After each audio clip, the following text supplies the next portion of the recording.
और हिंदू राष्ट्र की बात करते हैं हम, तभी प्रश्न खड़े हो जाते हैं,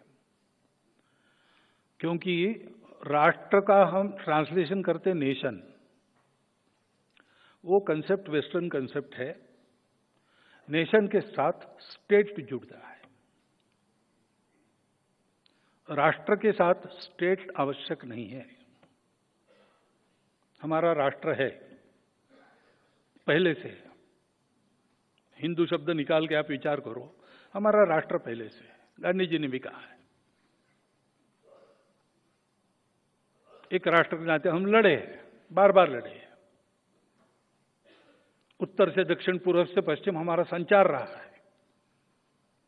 पूरे देश के साथ हमारी सेंसिटिविटी जुड़ी है, हम एक राष्ट्र है। इस राष्ट्र में हम सर्वदा स्वतंत्र नहीं थे, लेकिन राष्ट्र था। सदा हमारे राजा नहीं थे, अंग्रेज भी राजा हो गए, तुर्क अरब भी राजा हो गए, लेकिन राष्ट्र था। एक राजा नहीं था, अनेक राजा थे, अनेक राज्य थे, अनेक व्यवस्थाएं थी, लेकिन राष्ट्र था। मंत्र पुष्पांजलि में हम कहते हैं ना, स्वस्ति साम्राज्यम भौज्यम स्वराज्यम वैराज्यम राज्यम पारमेष्ठ्यम महाराज्यम महागणाधिपत्य। स्वस्ति साम्राज्यम वैराज्यम, पूरी लंबी मालिका राज्य व्यवस्थाओं की, इतने प्रकार है। और फिर भी आगे कहते हैं पृथिव्यै समुद्र पर्यंताया एक राट इति।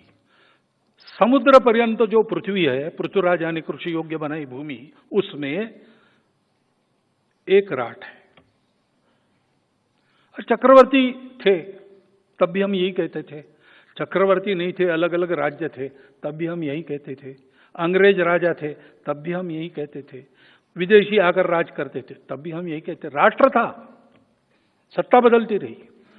हिंदू राष्ट्र शब्द का सत्ता से कोई मतलब नहीं, और हिंदू राष्ट्र के प्रखर होते, विद्यमान रहते, जो जो शासन रहा है वो शासन हमेशा पंथ संप्रदाय का विचार करने वाला शासन नहीं है। उसमें सबके लिए न्याय समान है।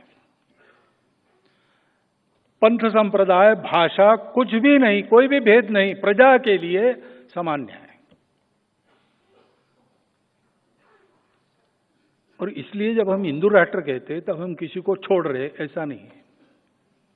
हम हिंदू राष्ट्र कहते हैं तो किसी का विरोध कहते, ऐसा नहीं है। संघ इसमें से हुआ ही नहीं है। संघ किसी विरोध में, प्रतिक्रिया में नहीं निकला है।